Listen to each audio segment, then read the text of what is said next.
The storm came without warning across the Arizona desert in 1892. Rain fell like bullets from the dark sky, turning the dry earth into rivers of mud. Thunder crashed overhead as lightning split the darkness. Sam McKenna pulled his horse closer to the rocky shelter he had found, grateful for any protection from nature's fury. Sam was not like most cowboys. At 28 years old, he had spent more time reading books than most men spent talking. His father had been a teacher back in Missouri before the family moved west. Sam carried his love of learning with him wherever he went, along with his worn leather saddlebags and his faithful horse, Thunder. As he settled against the cold rock wall, Sam heard something that made his heart stop. It was a voice, weak and calling for help. The voice belonged to a woman, and she was speaking in a language he did not understand.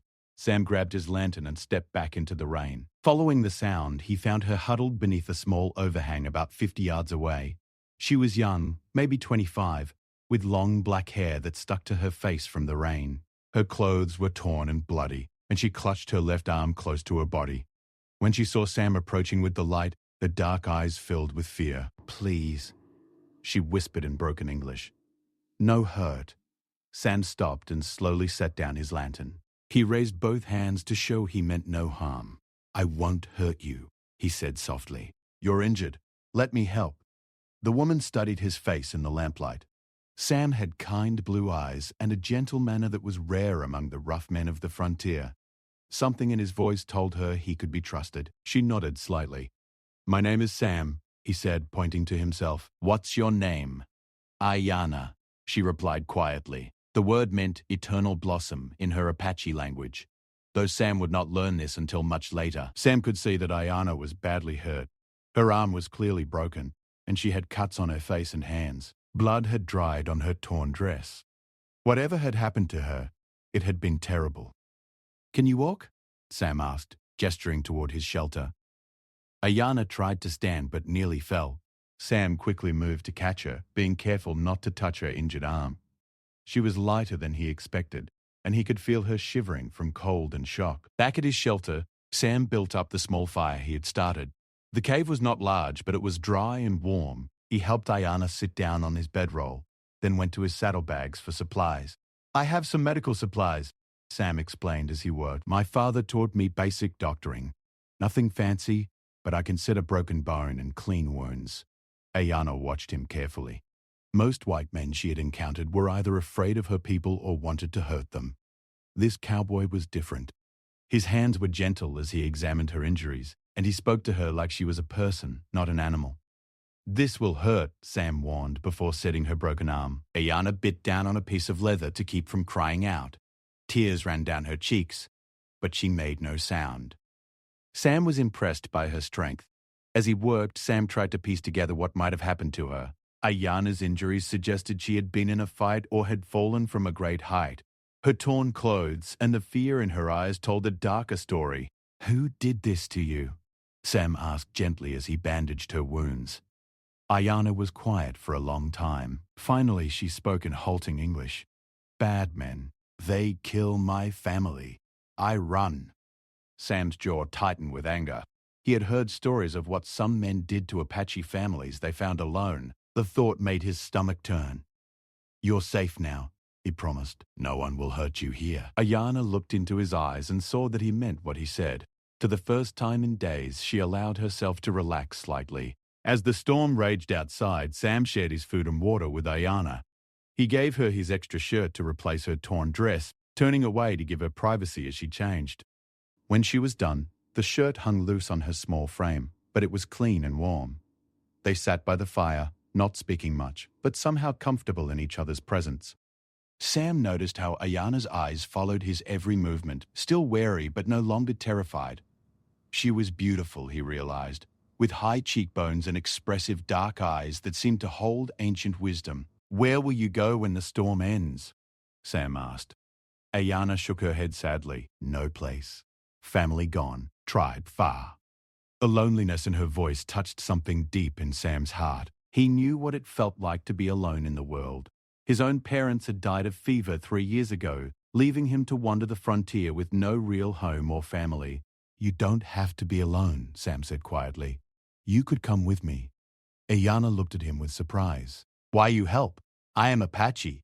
You're a person who needs help, Sam replied simply. That's all that matters to me. Throughout the long night they talked in whispers while the storm slowly passed. Sam learned that Ayana had grown up in the mountains with her family, learning the old ways from her grandmother. She knew about plants and healing, about reading the signs in nature that most people missed. She had been married once, but her husband had died in a raid 2 years ago. Ayana discovered that Sam was different from any white man she had ever met. He listened when she spoke and treated her words as important. He had read many books and could speak some Spanish, which helped them communicate better. Most surprising of all, he seemed genuinely interested in learning about her people and their ways. As dawn broke, the storm finally ended. Sam helped Ayana to her feet, supporting her weight as they walked to the mouth of the cave. The desert stretched out before them, washed clean by the rain and sparkling in the morning sun. Which way? Ayana asked. Sam looked at her for a long moment. In the space of one night, this brave woman had changed something fundamental in his life. He had always been a wanderer, never staying in one place for long. But now he felt the stirrings of something he had never experienced before. The desire to build a life with someone. There's a town called Verde Valley, about 2 days' ride south, Sam said. It's growing fast. They need people who aren't afraid of hard work. We could start fresh there. We? Ayana asked softly. If you want, Sam replied, his heart beating fast. I know we just met, but I feel like I've been looking for you my whole life without knowing it. Ayana studied his face in the morning light. She had lost everything. Her family, her home, her old life. But maybe, in losing everything, she had found something new, something precious. Yes, she said simply. We go together. Sam smiled, and for the first time since her family's death, Ayana smiled back. They packed up his small camp, Sam helping her onto Thunder while he walked alongside. As they headed south toward their new life, neither of them looked back at the cave where their story had begun. The sun climbed higher in the sky, warming their faces and drying the last of the rain from the rocks. Behind them, the storm clouds moved on toward distant mountains. Ahead lay Verde Valley, and whatever future they could build together. Sam walked with a lighter step than he had in years. Ayana rode in comfortable silence, her injured arm cradled carefully as she watched the desert landscape roll by. They were two lonely souls who had found each other in the darkness of a storm, and now they were heading toward the light of a new day. The desert seemed to approve of their decision.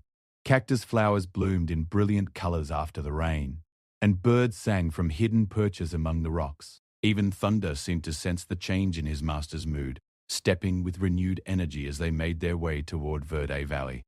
As they traveled, Sam found himself stealing glances at Ayana. The morning light revealed the strength in her features and the intelligence in her dark eyes.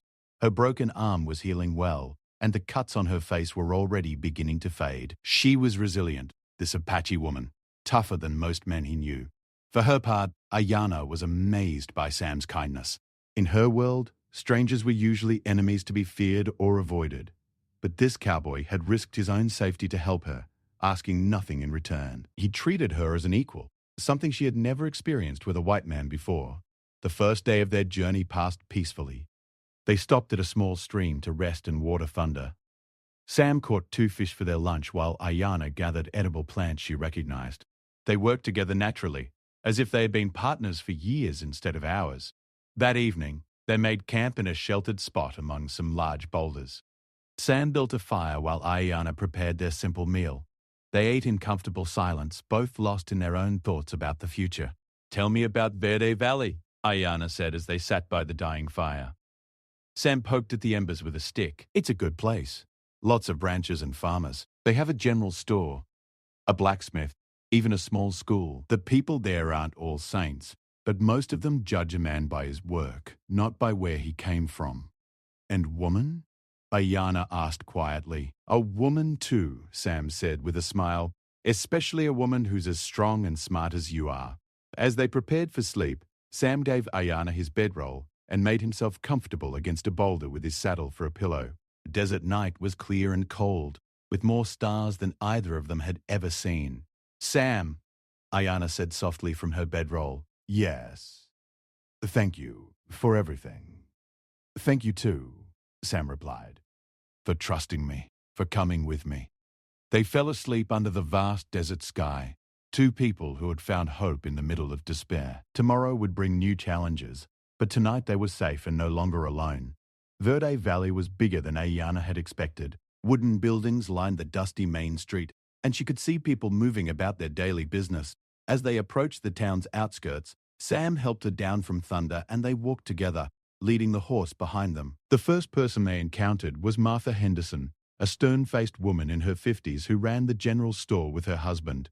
She looked at Ayana with suspicious eyes, taking in her Apache features and the way she wore Sam's oversized shirt. "Morning, ma'am," Sam said politely, tipping his hat. "We're looking to settle in town. Wondering if you might know of any work available." Martha's gaze flicked between Sam and Ayana. "Work depends on what kind you're looking for and what kind of folk you are." Sam felt Ayana tense beside him, but he kept his voice steady. "I'm a cowboy, but I can do most anything that needs doing." "She's got healing skills and knows about plants and medicines." "She one of them Apache?" Martha asked bluntly. "She's Ayana," Sam replied firmly. "And she's with me." The challenge in Sam's voice was clear. Martha studied them both for a moment, then seemed to make up her mind about something. "Doc Williams could use some help," she said finally. "His wife died last winter and he's been struggling to keep up with everything. As for you, cowboy, talk to Jake Morrison. He's got the biggest ranch hereabouts and always needs good hands." Sam thanked her and they continued into town. Ayana noticed how people stared at them as they passed. Some faces showed curiosity, others suspicion or fear. She had expected this, but it still made her uncomfortable. They found Dr. Williams at his small clinic on the edge of town. He was a tired-looking man in his 60s with kind eyes and gentle hands. When Sam explained their situation, the doctor looked at Ayana with interest. "You know about healing plants?" he asked. Ayana nodded. "My grandmother teach me." "Many plants here I know." Dr. Williams brightened. "Would you be willing to show me? I've been here 5 years, but I still don't know all the local remedies. My medical supplies come from back east, and they're expensive and hard to get." For the first time since arriving in town, Ayana smiled. "Yes, I show you." While Ayana talked with Dr. Williams, Sam went to find Jake Morrison. The rancher was a big man with weathered skin and calculating eyes. He looked Sam up and down, checking his hands for calluses and watching how he handled himself. "You know horses?" Morrison asked. "Been working with them all my life," Sam replied. "What about cattle?" "Driven herds from Texas to Kansas twice, know how to rope, brand, and doctor sick animals." Morrison seemed satisfied. "Pay is $30 a month plus meals. You can sleep in the bunkhouse with the other hands." "When can you start?" "Tomorrow morning," Sam said. Then he hesitated. "There's one thing. I've got a woman with me. We're not married yet, but we will be soon. I need to find her a place to stay." Morrison's expression darkened. "What kind of woman?" "The general store lady mentioned you came to town with an Apache." Sam met his gaze steadily. "A good woman who's been through hell and deserves a chance at a decent life. I don't allow women in the bunkhouse, and I sure don't allow Indians on my property," Morrison said coldly. Sam felt anger rising in his chest, but he kept his voice level. "Then I guess I'll have to look elsewhere for work." Morrison grabbed his arm as Sam started to walk away. "Hold on there, cowboy. Don't be so hasty." "Tell you what, if she can prove she's useful, and if she stays out of trouble, I might let her work in the ranch house kitchen. Mrs. Morrison could use the help, and we've got a small room off the kitchen where she could sleep." It wasn't what Sam had hoped for, but it was better than nothing. "I'll ask her," he said. When Sam returned to the clinic, he found Ayana and Dr. Williams deep in conversation about various plants and their medicinal uses. The doctor's face was animated in a way that suggested he hadn't enjoyed a good professional discussion in months. "This woman knows more about local plant medicine than anyone I've met," Dr. Williams told Sam enthusiastically. "If she's willing to work with me, I can offer room and board plus a small salary. Nothing fancy, but honest work." Sam felt relief wash over him. "What do you think?" he asked Ayana. "I like," she said simply. "Good to help heal people again." They arranged for Ayana to start the next day, and Dr. Williams showed them to a small but clean room behind the clinic where she could live. It wasn't much, but it had a bed, a washstand, and a window that looked out on a small garden. That evening, Sam and Ayana walked through the town together, getting to know their new home. They bought supplies at the general store, where Martha Henderson was noticeably more polite now that they had found work. They ate dinner at the small restaurant, where the food was simple but filling. As they walked back toward the clinic, Ayana stopped suddenly and pointed to a group of men standing outside the saloon. Sam followed her gaze and felt his stomach tighten. One of the men was large and rough-looking, with cold eyes and a cruel mouth. The way Ayana had gone rigid beside him told Sam everything he needed to know. "Is that one of them?" Sam asked quietly. Ayana nodded, unable to speak. The man was Bart Jennings, one of the three who had attacked her family's camp. She would never forget his face or the sound of his laughter as he and his companions did their terrible work. Sam felt rage building inside him, but he forced himself to stay calm. "Well, tell the sheriff," he said. "No use," Ayana whispered. "Who believe Apache woman? He say I lie." Sam knew she was probably right, but he wasn't going to let this go. Maybe not today, but someday. Justice has a way of finding men like that. They hurried past the saloon and back to the safety of the clinic. That night, as Ayana settled into her new room, she felt both hope and fear for the future. She was grateful for Sam's protection and Dr. Williams' kindness, but she knew that Bart Jennings' presence in town meant danger was never far away. The next few weeks passed peacefully. Ayana proved invaluable to Dr. Williams not only for her knowledge of plants, but also for her gentle way with patients. She had a calming presence that seemed to help people heal faster. Word of her skills spread, and soon people were coming from neighboring towns to seek her help. Sam quickly earned the respect of his fellow ranch hands with his hard work and fair dealing. He was different from most cowboys, quieter, more thoughtful, but he could do the work of two men when needed. Jake Morrison grudgingly admitted that hiring Sam had been a good decision. On Sundays, their only day off, Sam and Ayana would take long walks in the desert outside town. These were precious times when they could be alone together and really talk. They shared stories of their pasts, their dreams for the future, and slowly, carefully, they fell in love.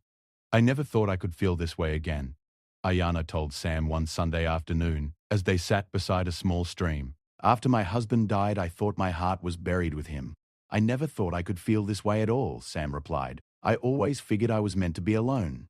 They had been together for 2 months when Sam finally worked up the courage to ask the question that had been on his mind for weeks. "Ayana," he said softly, "would you marry me? I know we haven't known each other long, and I know there will be challenges because of who we are, but I love you. I want to build a life with you." Ayana looked at him with tears in her eyes. "Yes," she whispered. "Yes, I marry you." They decided to have a simple ceremony with just Dr. Cheney, Williams, and a few close friends as witnesses. The town's minister, Reverend James, agreed to perform the service despite some grumbling from certain members of his congregation. The wedding was held on a beautiful Saturday morning in October. Ayana wore a simple blue dress that Dr. Williams had bought for her, and Sam had cleaned up his best clothes. As they stood before the altar in the small wooden church, both felt as if their real lives were just beginning. But not everyone in Verde Valley was happy about the marriage. Bart Jennings had been watching Ayana ever since she arrived in town, and he didn't like seeing an Apache woman treated with respect. He began spreading rumors and stirring up trouble among some of the more prejudiced townspeople. "It ain't natural," he would say in the saloon. "White man marrying an Apache. Next thing you know, we'll have savages thinking they're as good as decent folk."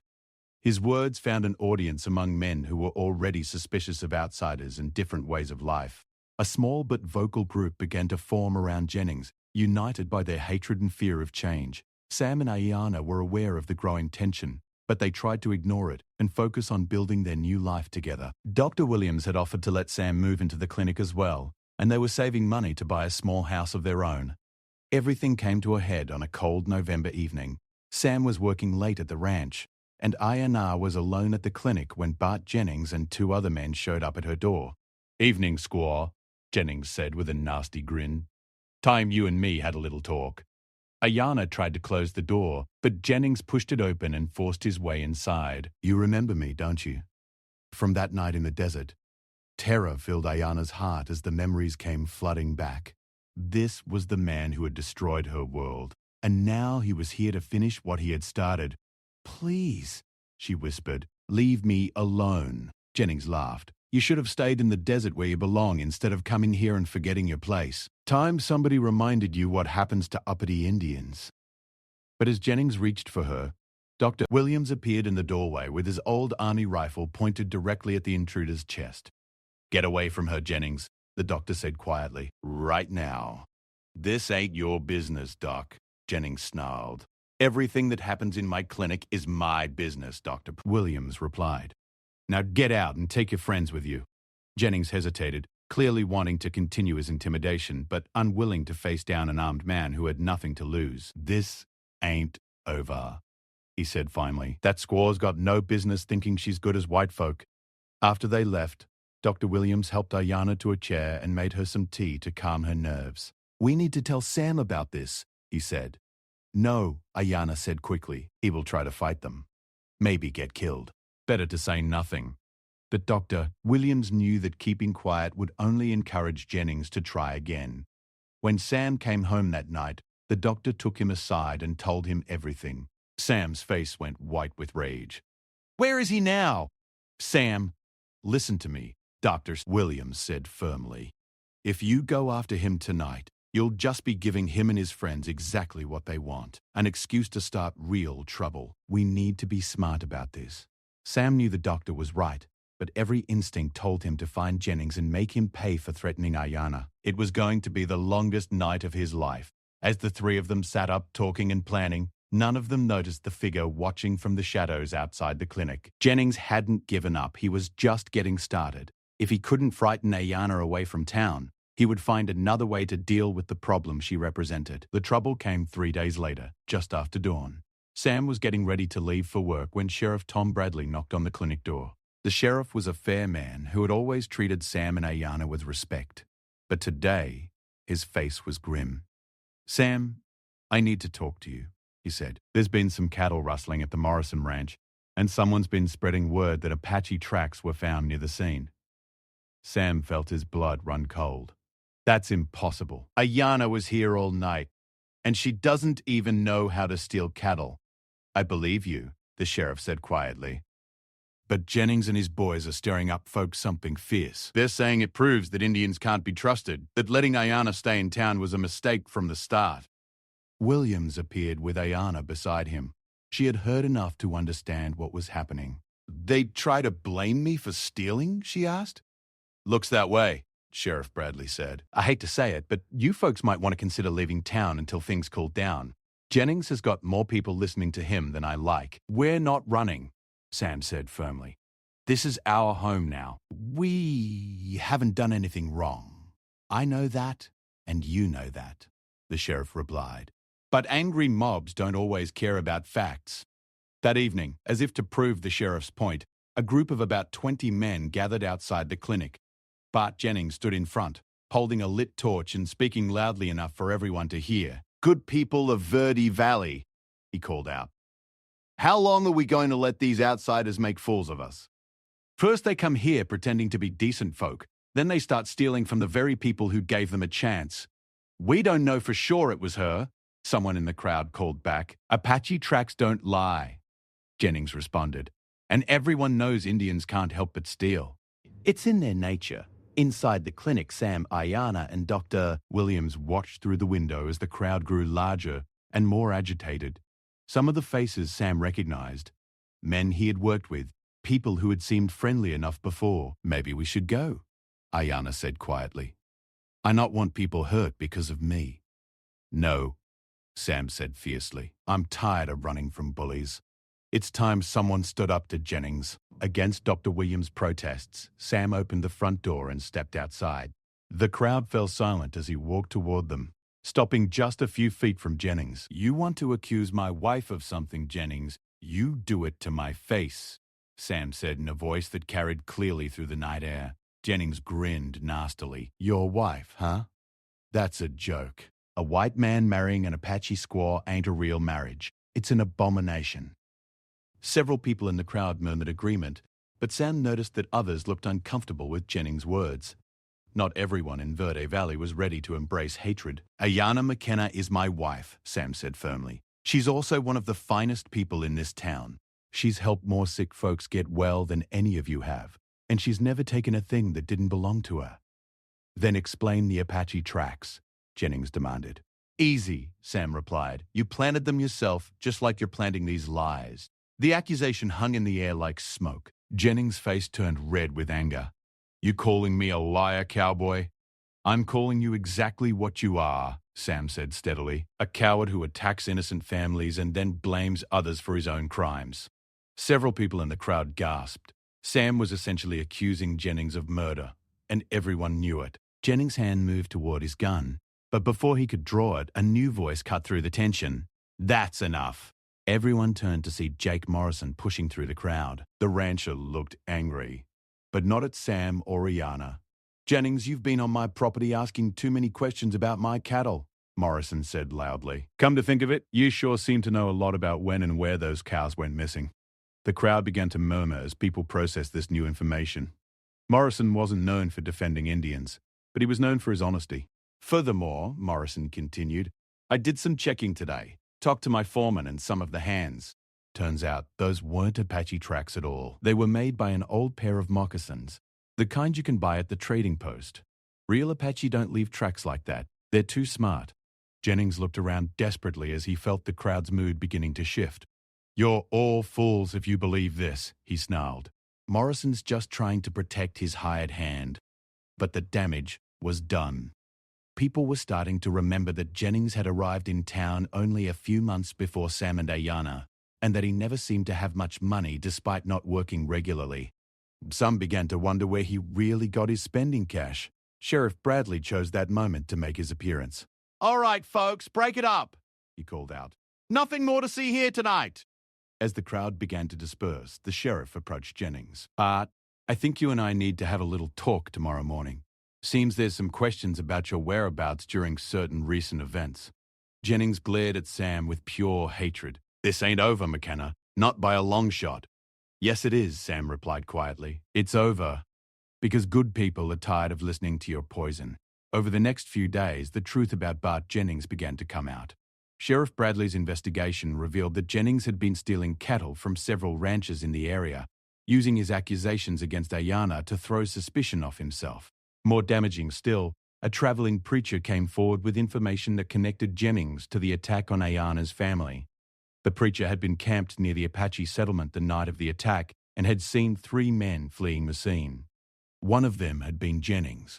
The preacher had been too frightened to come forward at the time, but seeing Jennings trying to blame an innocent woman for his crimes had finally moved him to speak. When Sheriff Bradley went to arrest Jennings, he found that the man had fled town in the middle of the night, taking what few possessions he had and disappearing into the desert.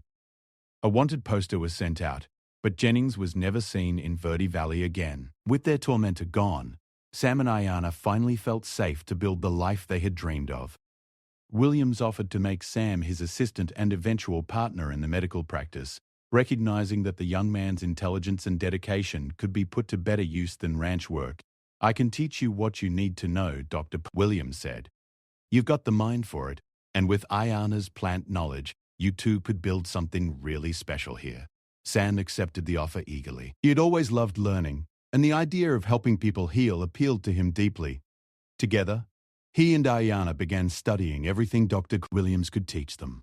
As months turned into years, the McKennas became an integral part of Verde Valley life. Sam proved to be a natural healer, with a gentle touch and sharp diagnostic skills. Ayanna's knowledge of traditional Apache medicine complemented the more conventional treatments, and together they pioneered new approaches that helped many people.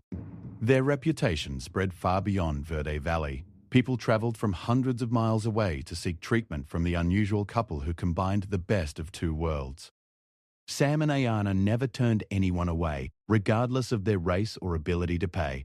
In 1895, 3 years after that stormy night when they first met, Ayanna gave birth to their first child, a daughter they named Hope. The little girl had her mother's dark eyes and her father's gentle nature. She grew up speaking both English and Apache, learning about healing plants and medical books with equal enthusiasm. 2 years later came their son, Daniel, followed by another daughter, Grace. The McKenna children were raised to respect all people and all ways of life. They learned that strength came not from hatred or fear, but from understanding and compassion. Dr. Williams retired when Sam was 35, leaving the practice in the capable hands of his protégés. By then, the clinic had expanded into a small hospital, and Sam and Ayanna were training other young people in their methods. Verde Valley itself had grown and prospered. The railroad came through in 1898, bringing new opportunities and new people. Some of the newcomers brought their own prejudices, but the McKennas had built such a strong reputation for healing and fairness that most hostility faded quickly. Martha Henderson, the store owner who had been so suspicious when they first arrived, became one of their closest friends and strongest supporters. She often said that meeting Sam and Ayanna had taught her not to judge people by their appearance or background. "I was wrong about you folks," she told them one day. "Dead wrong. You've been nothing but a blessing to this town." Jake Morrison, too, had changed his views. He became a regular patient of theirs and often spoke up for them when newcomers expressed doubts about the Indian doctor and her cowboy husband. As the new century dawned, Sam and Ayanna looked back on their journey with wonder. They had started with nothing but each other and a willingness to help people. Now they had a thriving practice, 3 beautiful children, and the respect of their community. "Did you ever think it would turn out like this?" Sam asked Ayanna one evening as they sat on the porch of their house watching their children play in the yard. "No," Ayanna replied with a smile. "That night in Storm, I think only about staying alive, not about building life, having family, being happy." "I'm glad you trusted me," Sam said, taking her hand. "I'm glad you saw person, not just Apache," she replied. "You saved more than my life that night. You saved my heart." Their children grew up to be healers themselves, carrying on their parents' work and spreading their message of understanding to new generations. Hope became a nurse who worked with Indian children, helping to bridge the gap between traditional and modern medicine. Daniel became a doctor who specialized in treating injuries, while Grace followed her mother's path with plant medicine and became a renowned herbalist. The McKenna family legacy lived on long after Sam and Ayanna were gone.